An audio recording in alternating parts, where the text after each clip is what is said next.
Hello class, accounting part 18 में आज हम लोग जो है जनरल एंट्री करना सीखेंगे। रूल हमने लास्ट टाइम पे बताए थे आपको, फिर से समझ लीजिए। पर्सनल जो है किसी पर्सन के लिए रहता है।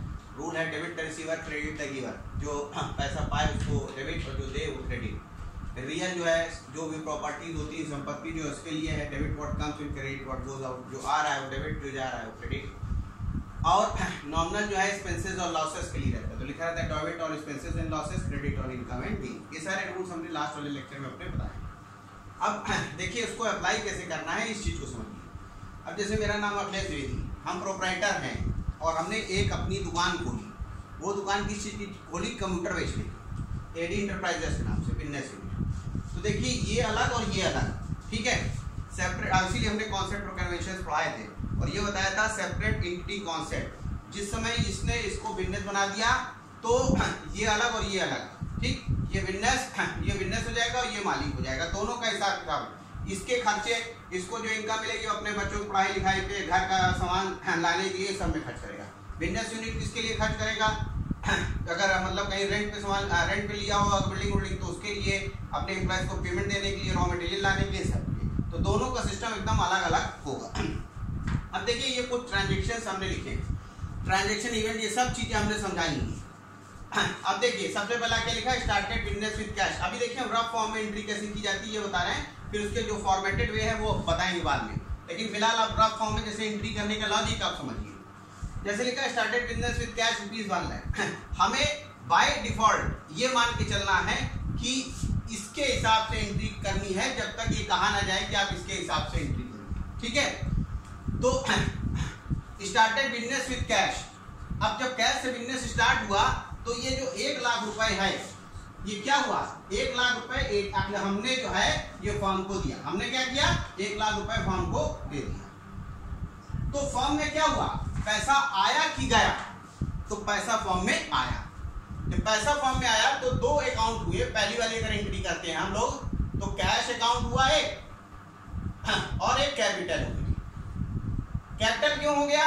बोले सर ये तो एडी दिया। हाँ, तो एडी दिया है तो, लेकिन इसने क्या लगाई? बिजनेस में जो पैसा लगाया जाता है उसको क्या कहते हैं? कैपिटल। और कैपिटल कौन से अकाउंट होता है? पर्सनल अकाउंट होता है, ठीक है। तो रूल क्या है? Debit the receiver, credit the giver. तो गिवर को क्या कर देना है? क्रेडिट। तो कैश अकाउंट को यहाँ पे हम लोग डेबिट कर देंगे और टू कैपिटल लिख के कर देते हैं तो क्रेडिट हो जाता है, ठीक है। तो ये है। इसको हम अगर आप नॉर्मल अगर आप ऐसा समझना चाहते हैं तो कैश अकाउंट डेबिट और कैपिटल को क्या कर दीजिए? कैपिटल को क्रेडिट कर दीजिए, ठीक है। अमाउंट दोनों में वही रहेगा क्योंकि उतना ही पैसा उन्होंने दिया या लिया, ठीक। तो ये cash account debit to capital, ये एंट्री हो जाती है, ठीक है। सेकंड क्या है?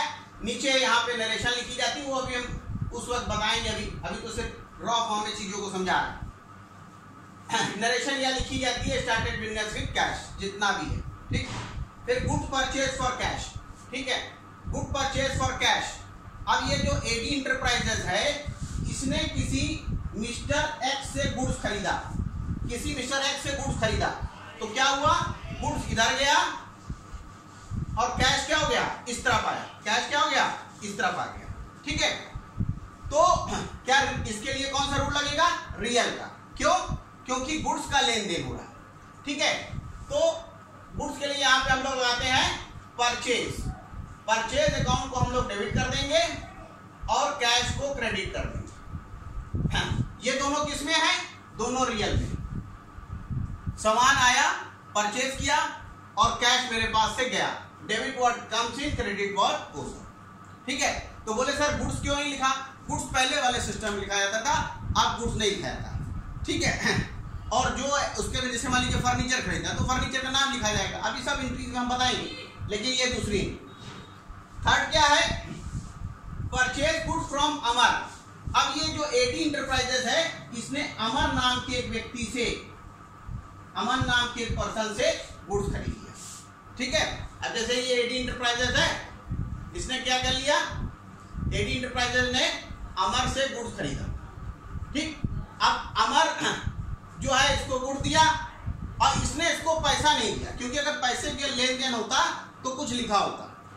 अगर कहीं पे कैश नहीं लिखा है, सिर्फ नाम लिखा है, तो उस पर्सन ये मान लिया जाएगा कि ये उधार है। ठीक है, तो इस केस में क्या एंट्री हो जाएगी, एंट्री वही हो जाएगी, परचेज अकाउंट डेबिट टू अमर। ठीक है, अब आप बोलेंगे साहब ये 5,000 रुपए लिखा तो है, अरे भैया 5,000 मूल्य का सामान उधार खरीदा, उधार खरीदते हैं तो सामान का मूल्य होता है ना, 10 रुपए की चॉकलेट उधार खरीद लिया, ये चीज तो ऐसे ही। ठीक है, तो परचेज अकाउंट डेबिट टू अमर। अब इसके बाद क्या है, चौथा है पेड सैलरी। अब मान लीजिए एडी इंटरप्राइजेस है, इसमें कोई पर्सन काम करता है जिसका नाम है मिस्टर टी, इसको सैलरी दिया, सैलरी दिया ना, जब सैलरी दिया तो हो गया salary account debit to cash. कैसे हो गया, अब सैलरी हमने बोला सब कुछ इसके हिसाब से देखिएगा, मिस्टर टी के हिसाब से ना देखिएगा।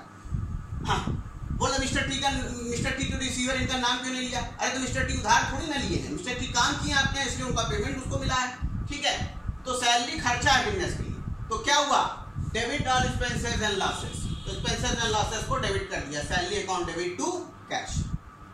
ठीक है, अब पांचवा एंट्री क्या है, रिसीव कमीशन, कमीशन रिसीव किया, तो अब इसकी एंट्री क्या हो जाएगी, cash account debit to commission. ठीक है, बोले साहब cash account debit to commission, हाँ क्यों, क्योंकि अब फर्म को कमीशन मिल रहा है, कमीशन मिल रहा है कैश के फॉर्म में, तो अब कैश क्या हुआ, बिजनेस में आया, कैश कौन से ग्रुप में है, रियल, तो debit what comes in, commission कौन से ग्रुप में है, nominal, credit all income and gain to commission. ठीक है, तो ये हमने कुछ आपको एंट्रीज बताई, अब 4-5 एंट्री हम बोल दे रहे हैं, उसको करिएगा। जैसे आप लिखिए, पहली entry started business with cash ₹2 lakh, next लिखिए goods purchase for cash ₹30,000, third लिखिए डिपॉजिट इनटू बैंक ₹10,000, नेक्स्ट लिखिए पेड रेंट 500, नेक्स्ट लिखिए रिसीव कमीशन 600। ठीक है, ये एंट्री आप लोग करिएगा। Okay, thank you.